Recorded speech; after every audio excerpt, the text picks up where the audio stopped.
Welcome, welcome. You are listening to Bras Panties and Sports. This is Spitface. Please welcome our host, the first lady of sports talk, all the way from the Sunshine State, Cheryl Smith. Good morning to you. Good morning. Good morning, everyone. I don't know. It's a scorcher out there. It's been a scorcher just about everywhere in the world. I mean, we are definitely dealing with a hot summer. Oh, yeah. Hey, First Lady, you know how like you get that rain where you think that it's gonna knock the temperatures down and cool, and all you do is get more humidity. You know, right. At least the grass got a little water on it, but other than that, you walking around and you know, feeling like you in the Amazon someplace. You know? All right. Well, check out the music this week on Shout Out. We are featuring performances from Audrey Bridgeman. Will she find her shining star or get the cold feel of the mute button? First Lady, we're ready. What you saying?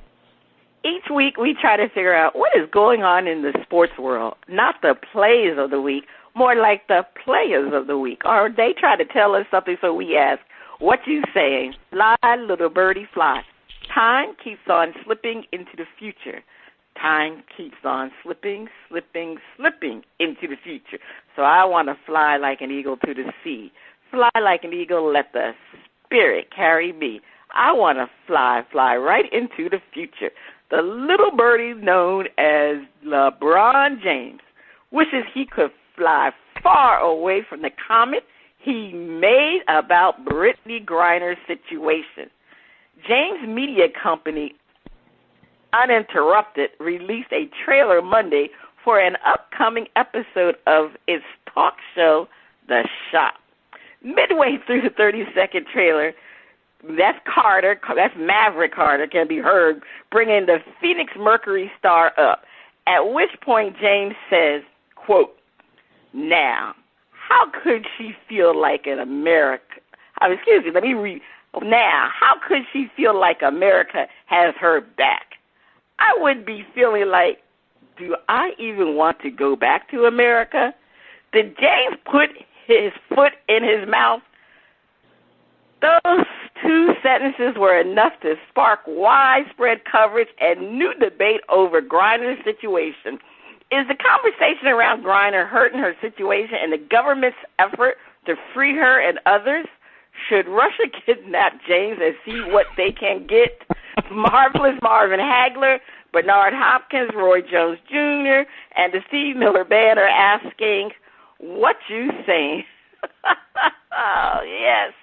Every day is always a discussion about Brittany Griner. I mean, every day is something going on. But, you know, all I have to say is LeBron definitely did put his foot in his mouth because he definitely received so much flack for his statements. I mean, there was just people all over the internet just dragging LeBron. It got to the point that LeBron had to come up with another statement, and this is what he said. Quote, my comments on the shop regarding Brittany Griner wasn't knocking our beautiful country. I was simply saying how she's probably feeling emotionally, along with so many other emotions, thoughts, etc. Inside that cage she has been in for over 100+ days. Long story short, hashtag bring her home. Well, I think one of his biggest critics during this whole situation of what he said was current basketball player Enes Freedom. Now, you probably don't know him as Enes Freedom because he changed his name. He was formerly called Enes Kanter, and he used to play for Trailblazer. He played for, I think, OKC. He played for the New York Knicks. And he escaped out of Turkey. Was it Hungary? I'm trying to remember where he came. Well, anyway, he had issues in his country, his homeland. Turkey. It was Turkey, right. And so Enes is very politically involved. He always speaks up. Well, this is what he had to say about LeBron James, and I'm gonna tell you something. It is so on point. He said, "You call it a step back. We call this a walk back. You are free to leave, buddy, or you can even volunteer for an exchange for her. Some people literally have no, and he has capitalized, no idea what it is like to live in a dictatorship. Keep taking your freedom for granted. I mean, what can you say? That was clearly a great comeback by Enos Cantor. Because, you know, right? We in America, we do take freedom for granted. These other people got to walk like eggshells in their own country. They can't say anything. We can say anything we want to say for the most part. So, yes, we do take freedom for granted. So I agree with Enos Cantor on that. And as far as is this hurting Brittany Griner's situation, yeah, it is hurting the situation that the United States and the conversation around this whole situation, because as of Thursday, the Russian Foreign Ministry already warned Washington about putting pressure on Moscow over prisoner exchanges. For example, the spokeswoman Maria Skagorova, you know these Russian names, I know I'm going to butcher them up, but anyway, she called the efforts, quote, futile, while claiming the United States officials were attempting to use pressure as leverage. She said, quote, we urge the U.S. authorities not to exploit this sensitive matter affecting the fate of certain individuals, and we advise them to abandon futile attempts to pressure us. That's what she said. And that Washington needed to work through established channels. Basically what she's saying is, allow our justice system to prevail and allow the system to proceed to determine Griner's fate. Now, it is obviously they have a completely different process than we do, because when the prisoner in our country decides to plead guilty, we don't have a trial. They plead guilty. Guess what? They go straight to sentencing, and then if they go to jail, that's what happens, or whatever the judge decides. But not in Russia. Russia has a completely different system. Just because the person pleaded guilty, they still continue with their trial. So their system is definitely different than ours, but we have to allow their system to proceed, and then once that system and the process is over, then we will be able to, speak on Griner's fate. That's the whole thing. And you know what was so interesting, Spitface, because the trial is still going on, Brittany had people from the Russian team and the director of the Russian Women's League. He spoke on her behalf. The team captain, she spoke on her behalf. And the team doctor testified that he also they actually, I think, prescribed the medication for Griner. And that's the reason why she was on the substance, the marijuana, what is CP oil? We call it CBD oil, but that's the reason why she was on it, because the doctor prescribed it for her for pain. And let me tell you, to me that was very monumental that these Russians came out and spoke for Brittany, because, they still got to live over there. they still got to live over there. And they got family. That's right, exactly. So we are talking about a situation that they came out on her behalf. And that to me speaks volumes for her, and we'll see how it happens. But then they're going to be you best believe that they're going to be under surveillance from the KGB. You could best believe that. But we still got to be very patient about this situation with Brittany Griner's situation, and just wait for it to be resolved. Okay, and no, we should not kidnap LeBron. I mean, we don't need any more Americans being held hostage in Russia. Spitface, what are you talking about this situation? Yeah.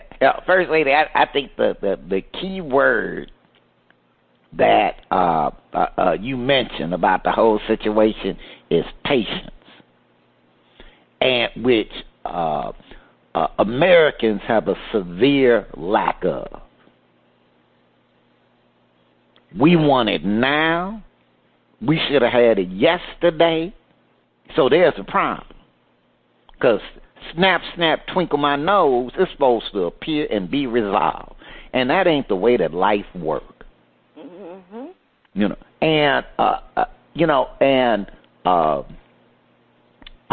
I think it's honorable that popular celebrity type figures, use, quote, their platforms to, I'll say, push for the things that they believe in and that they're committed to. That is honorable and acceptable. But there's a point where do you have to have an opinion on everything? Even, it may be topical, but do you have to have an opinion on everything? And there's the, hey, okay, I'll give my opinion. And then there's the, I'm setting myself up so that's the idea. And that's when I just say, you do that so much, there is going to be, you will have attacks of foot in the mouth disease. Because the more you speak, the more you're going to have an opportunity to put your foot in your mouth. And it happened to the best of them with the best of intentions. And I dare say, bless him, I dare say, if I studied enough Dr. Martin Luther King Jr. tapes, I would find where he put his foot in his mouth. I'm sure he did. I'm sure if I could talk to, they go, brother, let me tell you what he said, and he knew he did. Oh, but it just happened to the best of it. Happened to the best of it. But you ride it and go. So I think that, and this is the thing for I can get at as a black person. There are so many things that are, quote, unjust. And it's true. It's accurate. There's a history. I'll put it like that. But that doesn't mean everything is unjust. In all situations. As you said, First Lady, for the most part, you can say what you want to say. And you don't have to worry about somebody's going to knock at your door and go, well, it was said that you said something negative against Donald Trump. Against a public official. So now we need to, check out all your taxes. Not saying it can't happen, because I think it might have happened, but not for the vast percentage of people. So, while there are flaws, and then, as I said, hey, I could see Brittany saying, not, oh, America ain't got my back. I could see her feeling more like, please, America, keep having my back. And I think that they have her wife and family, they've kind of created a mess. Like this is Kim Kardashian going to the White House to demand that they grant a pardon to a federal prisoner. And because of the celebrity status, they were able to get that meeting and that action happened. Well, as you said, First Lady, this ain't Russia. This is the United States. They might have been better served, just appealing, I'll just say, to forgiveness. Like, hey, look, she made a mistake, and, we're just asking the Russian government to, consider, sometimes you got to beg for the better angels. As opposed to an attitude like, well, of course, should Russia say, well, hey, look, this is working so good for us, maybe we should kidnap a few other American celebrities and personalities, and to just to kind of get on a simple level, not even to the effect that you are dealing with a dictator who has not only killed people in his own country, he done went to other countries and killed them. said, I don't care about y'all laws. Shoot, we're going to poison this guy. So this is who you did. You're not dealing with Mr. Rogers, you know. You're dealing with a man who that's his history. Oh, I don't like you. You said something. Okay. All right. We ain't got to wait. No, send somebody over there and ice him. That's who you dealing with. And so I think that they don't get the arrogance, you know, of their demands. And I also think that they are helping the Russians more than they are helping Britain. Because they're making it about what the U.S. should do, where Putin is going to go, okay, I should do this. I should, okay, I tell you what, give me someone who, they probably responsible for the deaths of thousands. I want that person. Do you want to really get into that? Hey, I got LeBron, so shouldn't you do? Oh, if it was LeBron James, they would be calling in SEAL teams, to get him out. All right, SEAL team, it's LeBron. Oh, goddamn, we got to go get LeBron out. Man, we got SEAL team. They ready. We're going to drop into a Russian prison and get his ass. No. And, I'm, as you was mentioning the player from Turkey, hey, so much gets taken for granted, and that is not to overlook, abortion being a right being taken away by the Supreme Court. That doesn't, get rid of that, but it's what you're working with. At least you got the right to sit up there and say, I don't like that. And maybe what can I do about it? And there's a way.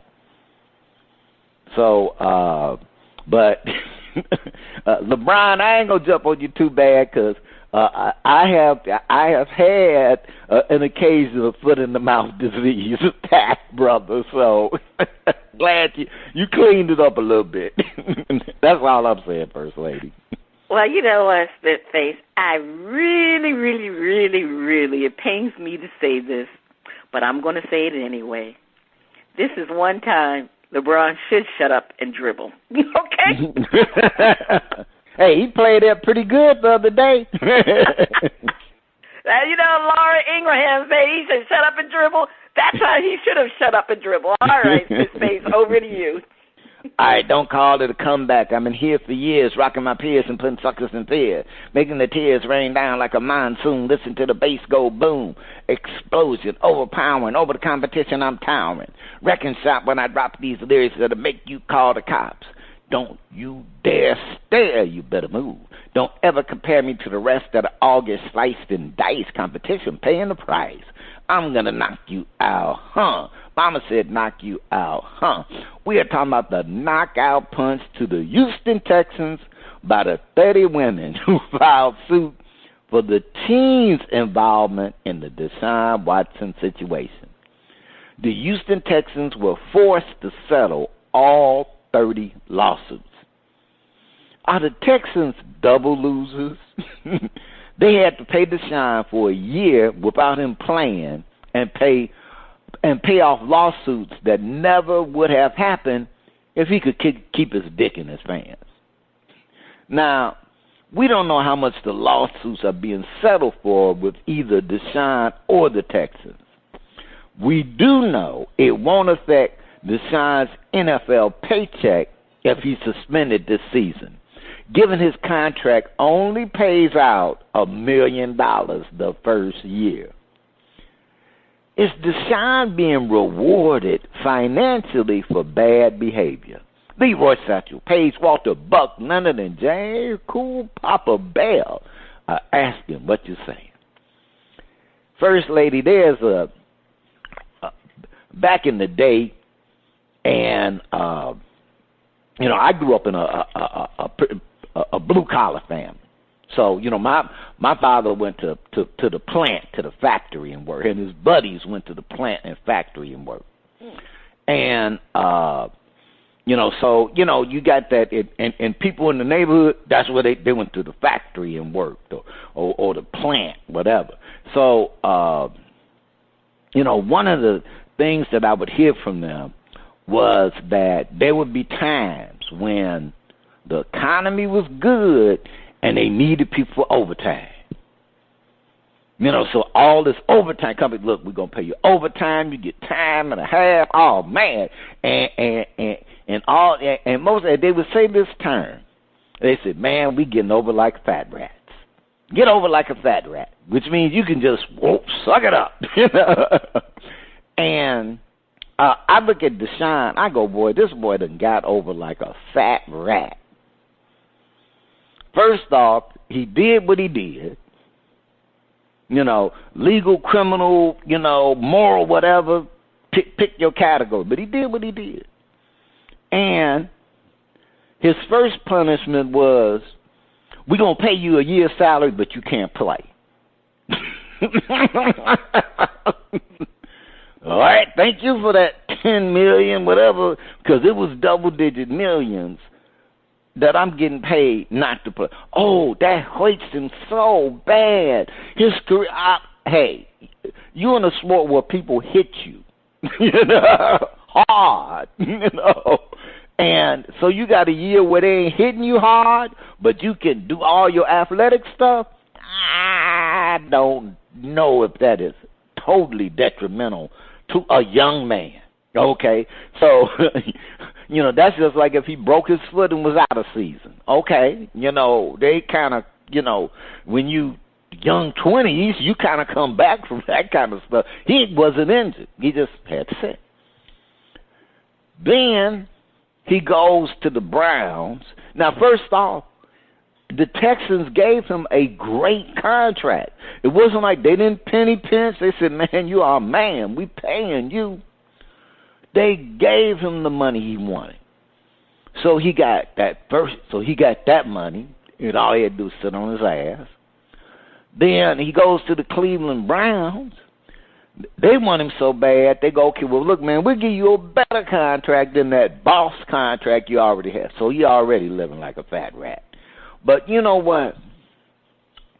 We know that a chunk of that money, if you get suspended, you lose. That's how the game rolls. So I tell you what we're going to do. Now, I don't know if this is the Browns or the agent, but some smart person, and actually they need to get this person on the President's Economic Commission because he know how to work that money. And we need somebody working with the president who know how to work the money. Because, boy, they work that money. They said, okay, if. Now, what they looked at was the chances and the odds are that this first year you're going to get a significant suspension, if not the whole year. If not the whole year. So that it won't impact your revenue, we're going to make the first year tiny. $1 million. You barely getting the league minimum in that first year. Now, plus, we've already paid you a signing bonus, which don't come back. Getting over like a fat rat. And in the year 2, well, you start making all your money. So, now, we don't know how much Deshaun has to pay out to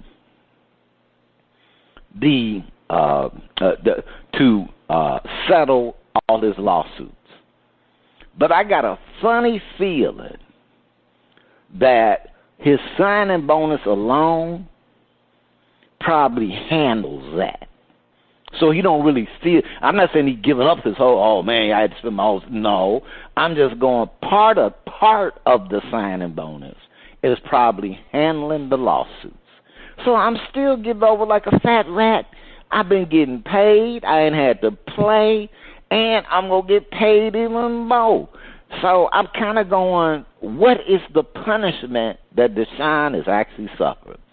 To me, he got rewarded financially for bad behavior. First lady, I know that you have, a degree in economics and money handling.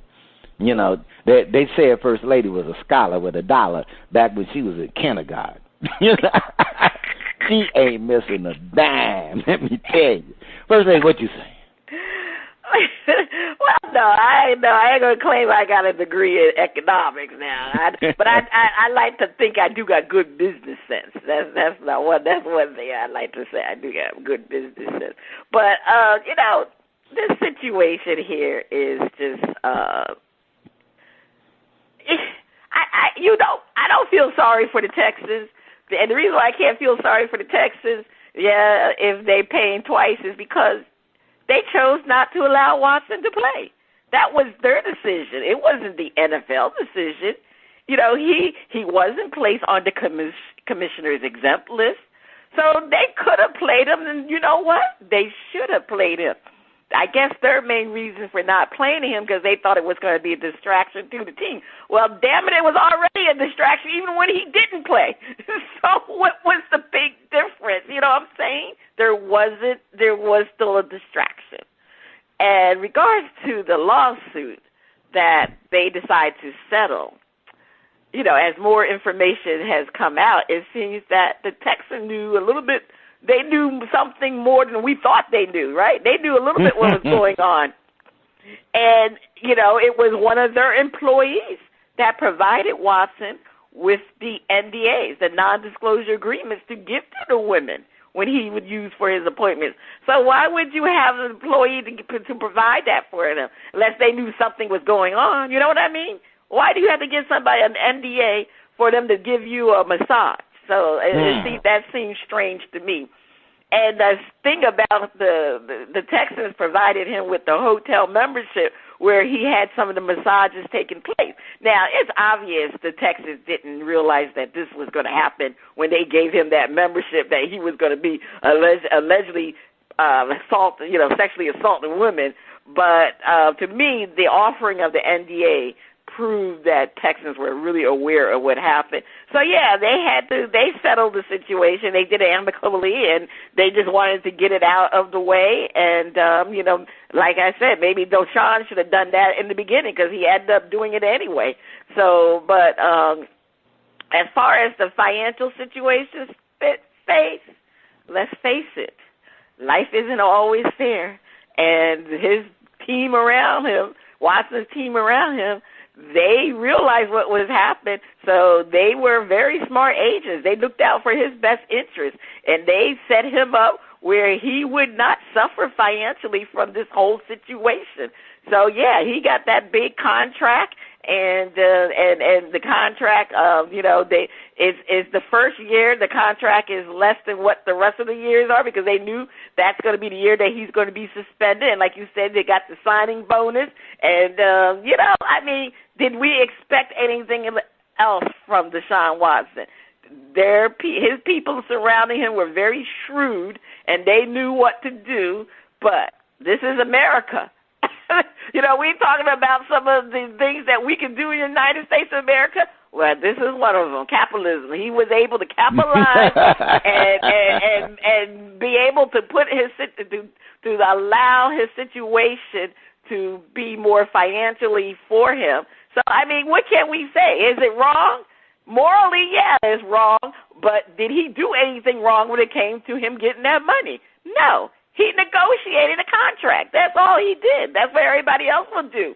So, people are upset about it, but what can you do? Can't do anything. They did everything within the parameters of the NFL contract situation.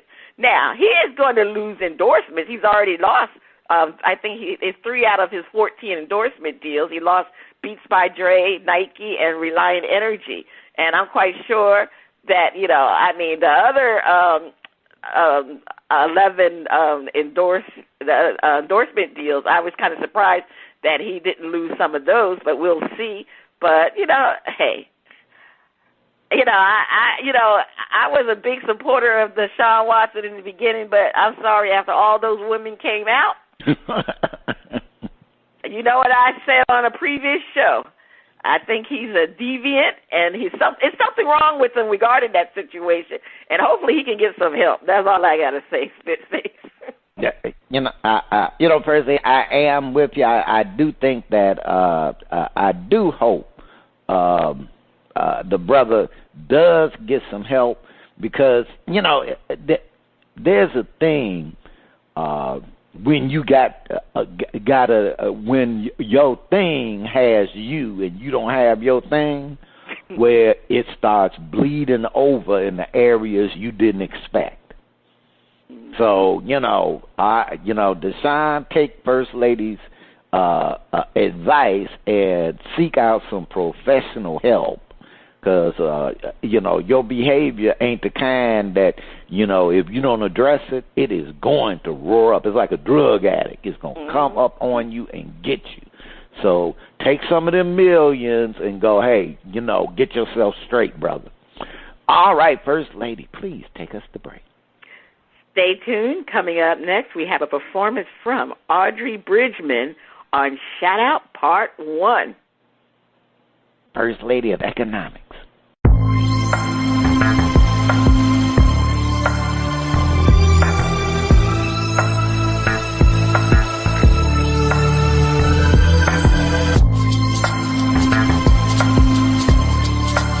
The music flows in from around the globe to get a shout-out from the panel. First Lady, I can't wait to hear the music from Audrey Bridgeman. On Shout Out, we feature new independent artists who are looking to find their shining star. If we like what we hear, we'll give the track a shout-out. If we don't like it, we hit the mute. Today we are featuring Audrey Bridgeman out of Dublin, Ireland. They say Audrey Bridgeman is an Irish artist whose songs are characterized by funky grooves with killer guitars and soulful brass sounds. Her lyrics are meaningful and convey a strong message. Audrey's music is both energetic and powerful. She models her self-style off Etta James. All right, I got to hear Irish woman sounding like Etta James. Let me hear this. All right, DJ, let's hear Fire in Your Soul.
Okay. That was interesting. All right. Spitface Audrey Bridgeman. She got a little soul in her. Yeah, definitely. I'm gonna shout it out. I mean, it's not considered to me to be more up to date type of music. So yeah, she is channeling her Etta James experience a little bit back. So it seems like it was more a retro type of music. So, but it was soulful. So I'm going to shout it out, Spitface. I'm shouting out. Are you shouting out? Or are you going to hit the mute button? She had some guitars. She had the horns in there. So, but I thought it was put together well, and she could sing pretty good. So I'm gonna shout it out. I thought she did a good job. Okay, all right. So on part 2 of Shout It, we'll have another performance from Miss Audrey Bridgeman. Now, I'm expecting a big performance from my favorite underwater friend, and I mean in the heat in Florida. He probably staying underwater at this point in time. It's time for Flip It.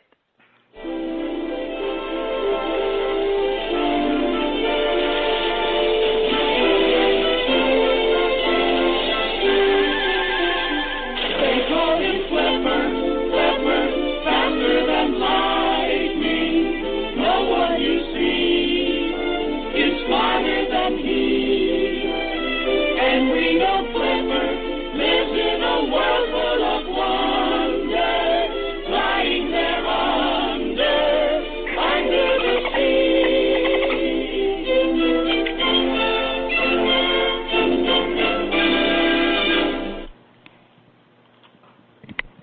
All right. Time for Flip It, where our host defend a point and then flip the script and defend the opposing view. NFL training camp is around the corner.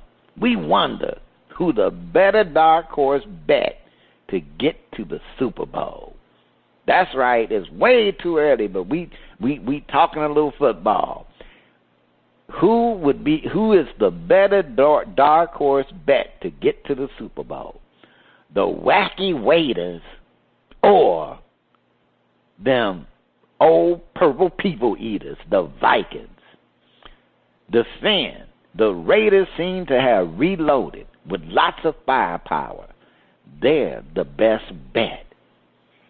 When the thing that makes the Raiders the best bet as a dark horse is, one, they have been winning.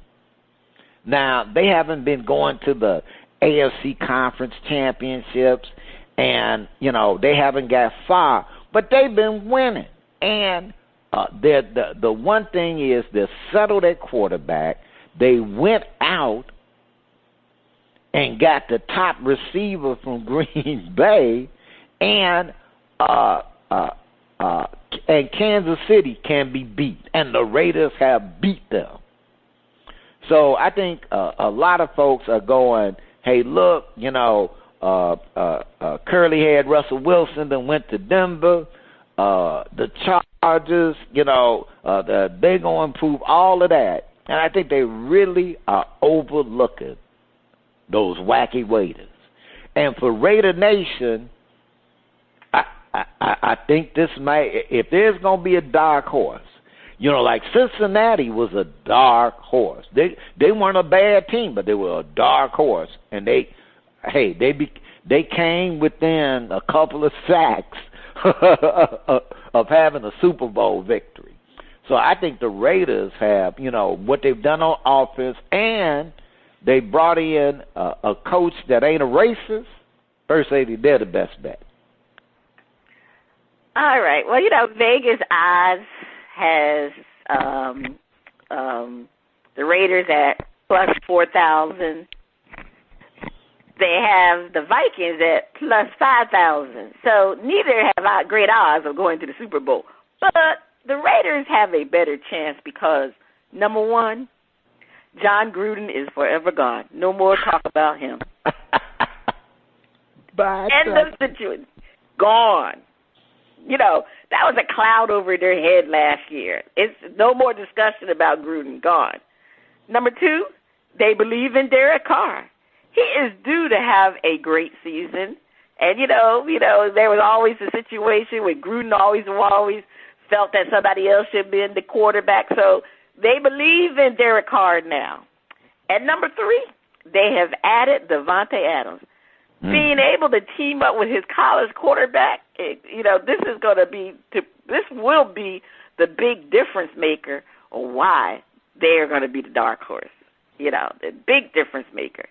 Number 4, they can build off of last year's playoff appearance. You know, the Raiders hadn't made the playoffs since 2016. It was the last time they went to the playoff. And the fact that they made it to the playoff last year is a big deal. And they can continue to improve off of what they did last year. So I believe these 4 points will make the make the Raiders better contenders to be in the Super Bowl. That's all I'm saying. All right. And they made it to the playoffs with once they got rid of John Gruden. All right, let's flip it into thin. The return of the purple people eaters. They are sneaky and the best bet. You know, as you were saying, First Lady, the Vegas really kind of has the Raiders and Vikings, you know, like you could flip situations. But the biggest advantage that Minnesota has is not Kirk Cousins. That is not the biggest advantage they got. Because I go advantage Raiders.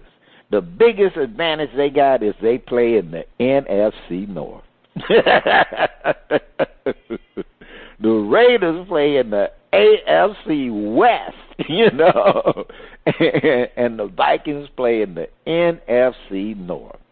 And you got a young Bears team with a second-year quarterback, a new coach, whole new system.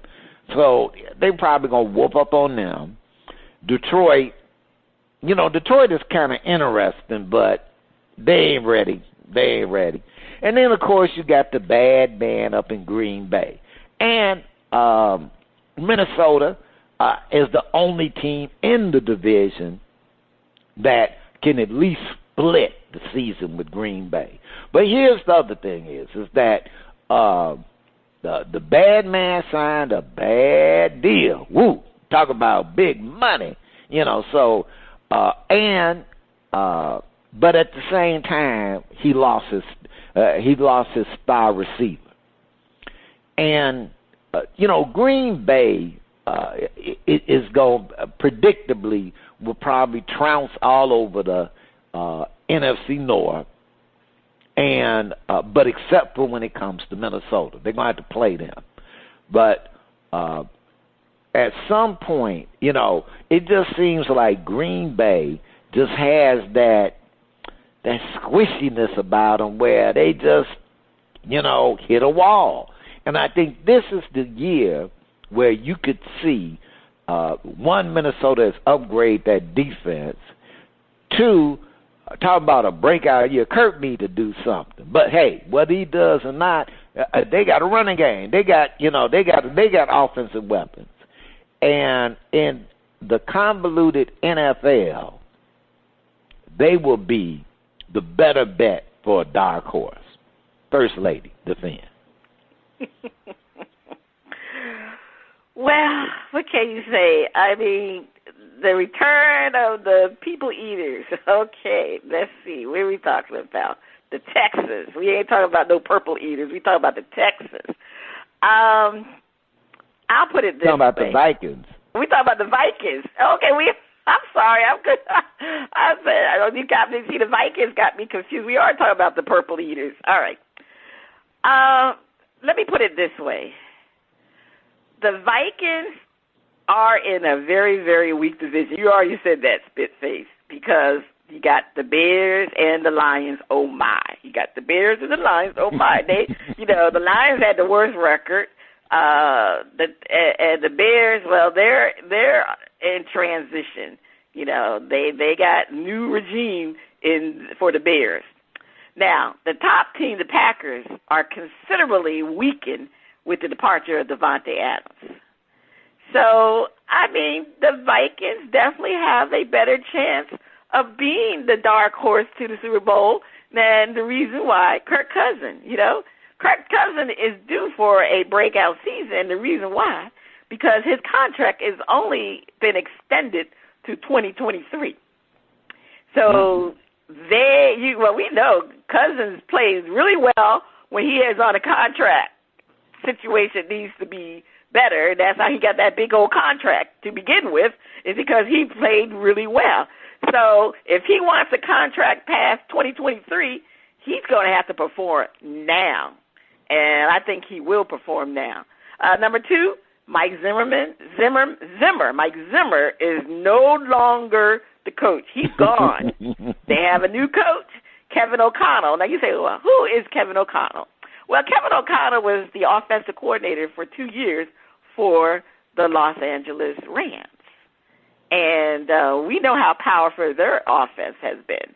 So, I mean, he's going to be bringing that skill set to the Vikings. And, the Vikings really didn't have a problem with their offense. They all had a problem with their defense. But we'll talk about that in a few minutes. But the other thing is, many pundits, for some reason, are picking the Vikings as a dark horse.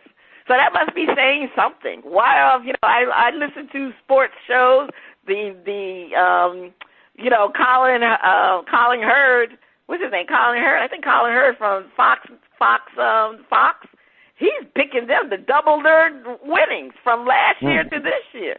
From last year to double their victories. I mean, that's a lot, considering. So, a couple people have picked the Vikings as a dark horse. So they must know something. But the one thing the Vikings have done, and this is number 4, they have significantly improved their defense. The Purple Eagles were known for their defense in the past, but somehow, some way, their defense really suffered in the last couple of years. So they're building that defense back up. They were able to, guess what, sign Zadarius Smith. The edge. He's the edge rusher, from the Green Bay Packers. He was on the Green Bay Packers, so they're still weakening the Green Bay Packers. That was a big pickup for them. Also, and they also signed their offensive lineman, J.C. Treader. That's going to bolster their defense. Their offense, because that's one of the issues they had also is the offensive line. So, they'll be able to protect Kirk Cousins. So, you got your defense and you got your offensive line. So, they've had a great free agent signings, and I think that's going to help them. And, like I said, for some reason, a lot of these pundits are picking the Vikings for the dark horse to get to the Super Bowl. So I think they got definitely a better chance than the other team, the Raiders, because the Raiders are in a tough division. The Raiders got so much competition in their division. I can't see the Raiders coming in and getting to the Super Bowl. They got to be extremely, extremely good and great. They just got too much competition there. But like we said, the Vikings, they don't have too much competition at all. All right, Spitface, that's all I'm saying. All right. Well, First Lady, on that note, please take us to break. Stay tuned. Up next, the funnies and our favorite underwater friend on Flip It Part 2.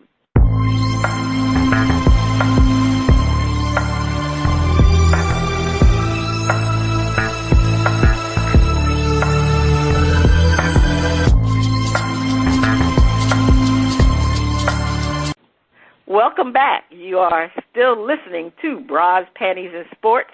It's time for the funnies. Spitface, over to you. First Lady, we friendly folk here in Houston.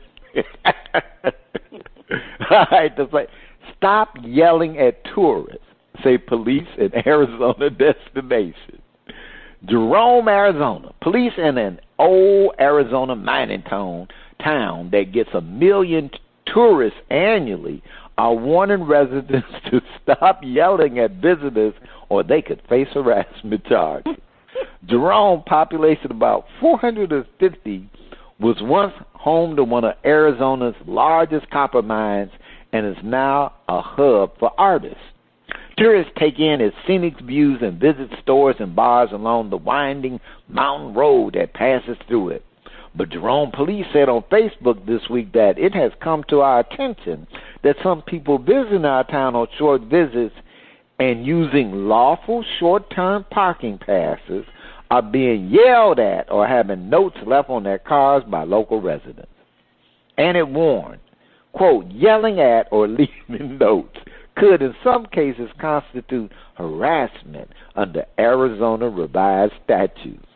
Jerome is about 110 miles north of Phoenix and was designated a National Historic District in 1967. Residents who think people may have violated parking regulations were asked to contact police. First Lady yelling. Now wait, I'm going. The population is 450, and you get 1 million tourists. I am going, wait just a minute. Well, to me, no, you ain't yelling at the tourists because that's where all your money coming from. I know, but that's a lot of people. That is, I'm just going, what the hell they got going on? I done seen the Copperfit commercials. Maybe I just didn't know that. Is it copper or do they have gold in that town to get 1 million tourists? Wow, I'm like, my God. Okay. Well, gosh darn it, water splashing. It must be time for our favorite underwater friend. It's time for Flip It. The Texans have finally ended the drama with Deshaun Watson, and Uncle Lovey has the task of turning the team around. Will Uncle Lovey take them from worst to first in their division? Panel defend. Uncle Lovey took the Chicago Bears to a Super Bowl without a quarterback. He has a little magic left in the tank. The Texans will win the division. Spitface defend. I'm partial to Uncle Lovey because Uncle Lovey is a traditionalist. Uncle Lovey believes in build a defense that whoops the other team's butt and your offense will come along. But he go get that, build a defense that puts your offense in great situations where they can stumble and bumble their way into the end zone. So, in an Uncle Lovey defense, when they don't want to just stop the other team. They want the other team to be pushed back close to their goal line so that when they give it to the offense, they can say, now look, all right, we put it on the 20 for you. You think y'all can at least come up with a field goal or something out of this deal? Okay, all right, we put it on the 10. Okay. Well, screw it. We'll just, we'll just score ourselves and get a pick six. So,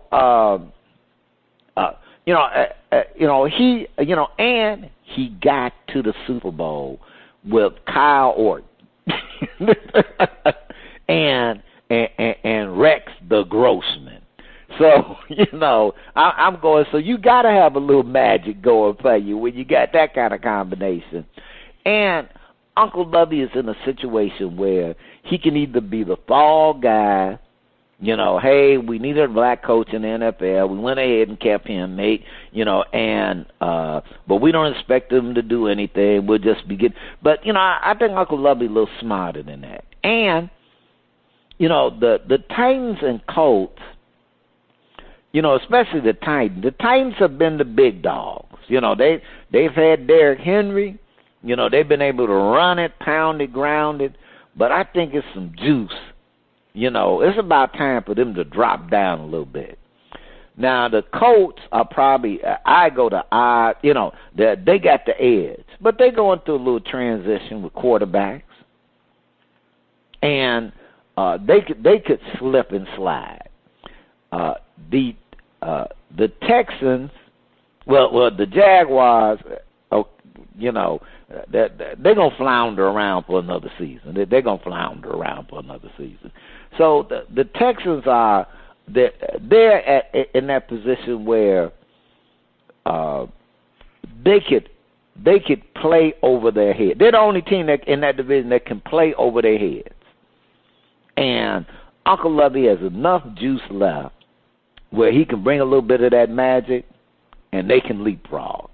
First Lady, defend. All right. Okay. All right. Thank you. They can leapfrog. All right. Now, like you said, well, I must say this. The AFC South is definitely up for grabs this year. The Titans are no longer the stronghold of that division. That's how I feel. You know, the Titans had been winning the division, and we saw last year how they just got whomped by the Bengals. And,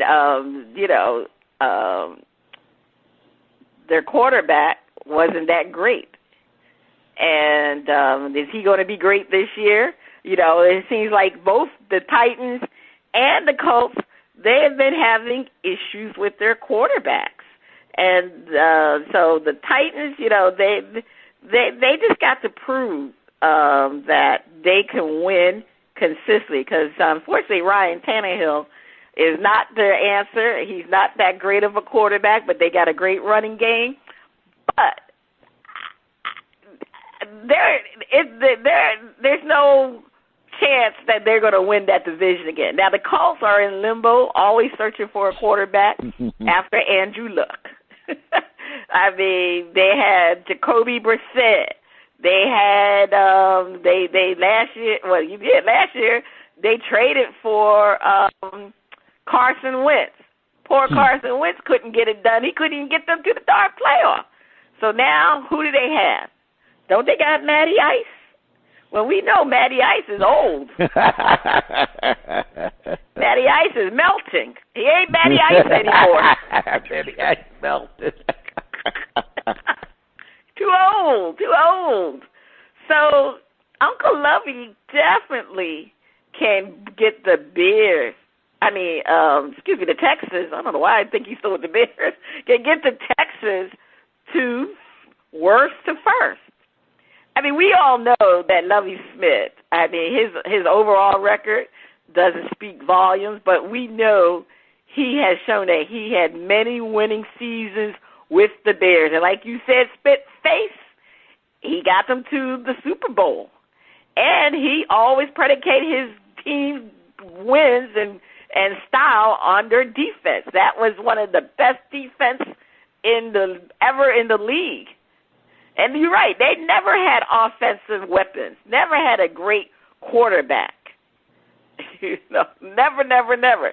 So we have to see what Lovey can do with the situation with their quarterback, because of the fact that Justin Fields was drafted. Who they got? They got what, Peterman and what's his name? Seaman? Oh, I can't think of his name. Seaman, I think. That's the other quarterback. So Justin Fields definitely needs to be the quarterback of this team. Justin Fields is with the Bears. Oh, that's right. What I'm talking about. The Texans have Stedman. And the Stedman, okay, I'm confused. But he played pretty good. I'm confused today. I don't know what's wrong with my head. Okay, yeah, well, the Texans don't have a quarterback. That's the darn problem with the Texans. What they got? You said they got Stedman? Right. Last year was his rookie year, and, of course, he wasn't Deshaun Watson, but he played well. You mean Davis Mills, not Stedman. Right. Davis. Look, I got confused. I told you I'm confused. I think of Lovie Smith as the Chicago Bears quarterback. But anyway, let me move on. Okay. Well, he got to work with the quarterback because, I like you said, Spitface, I just think Lovey would bring this defense back to form, and they're going to definitely win because of their defense, because of the fact that their offense is a little bit shaky because they do have a rookie quarterback who's going into his second year, and I just think that Lovey's a winner. That's the reason why the Texans picked Lovey. You said because they wanted to pick a black head coach.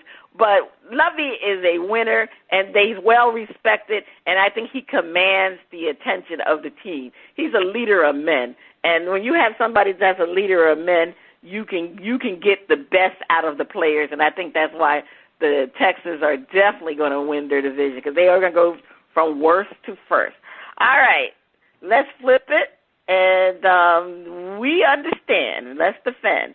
Uncle Lovey will turn the team around, but the Titans and the Colts are still the big boys in the division. Maybe next season. Spitface, defend. To all you Texan fans, there is hope, but it won't be this season.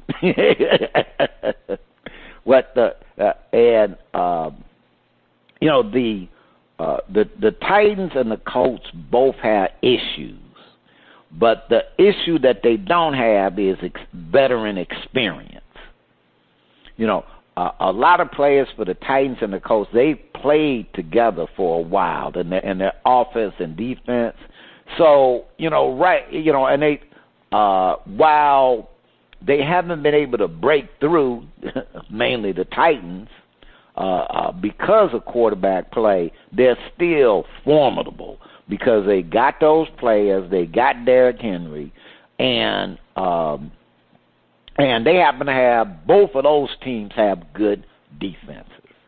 So that's going to impede the Texans from really leaping because they do have a quarterback that may have potential. He will have a chance to prove that he's the franchise quarterback. This is what's on his shoulders.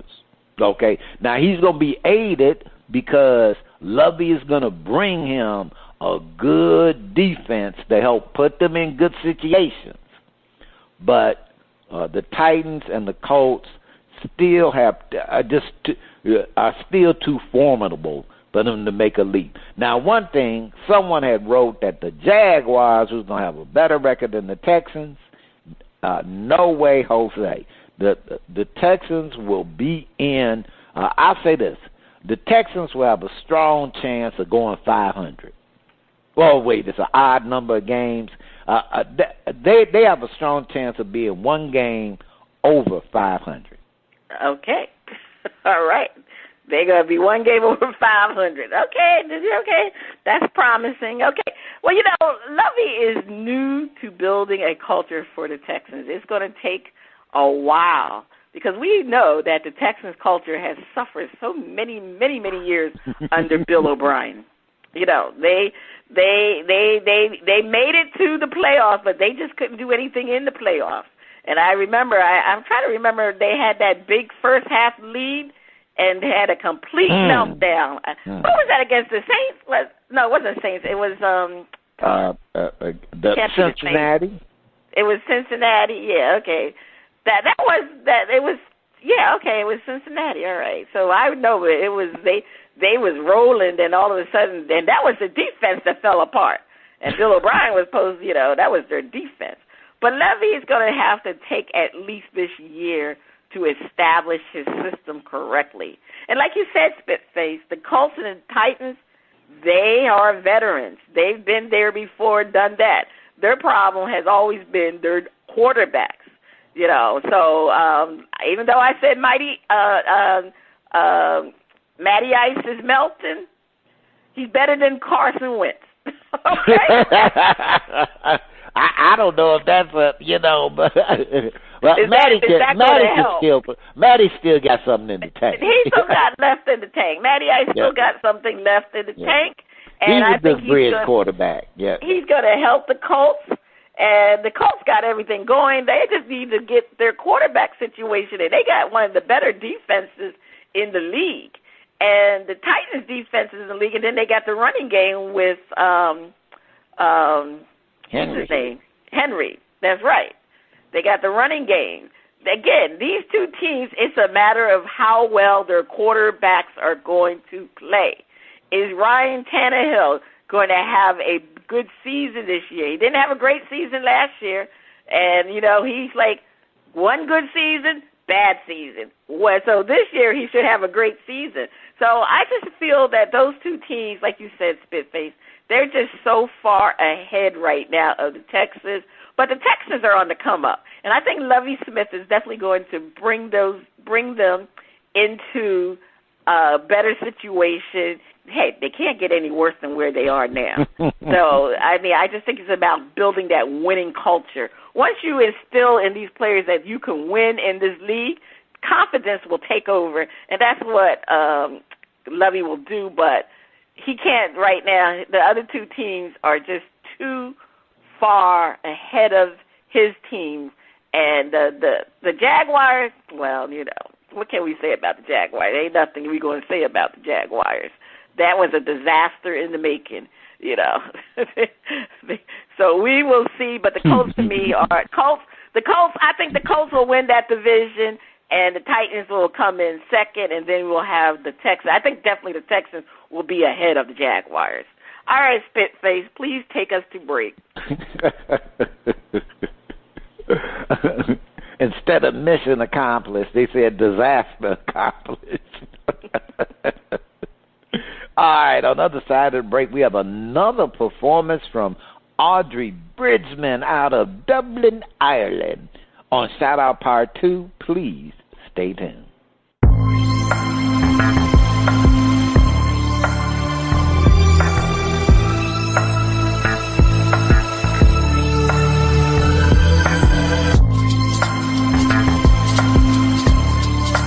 You are listening to Bras Panties and Sports.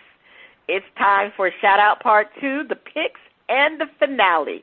The music flows from around the globe to get a shout-out from the crew. Spitface, over to you.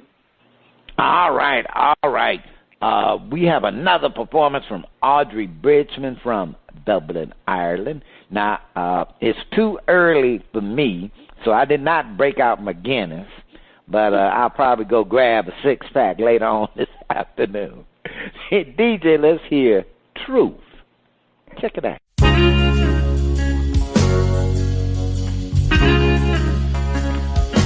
If you're gonna let me down, please do it gently. I don't wanna stick around for you to test me. If I need to say goodbye, please forgive me. I just don't wanna stand right. It's not that healthy. Let your soul be your guide and clearly remind there's no excuse to hide from the truth. You know in your heart it's a good place to start. If you're going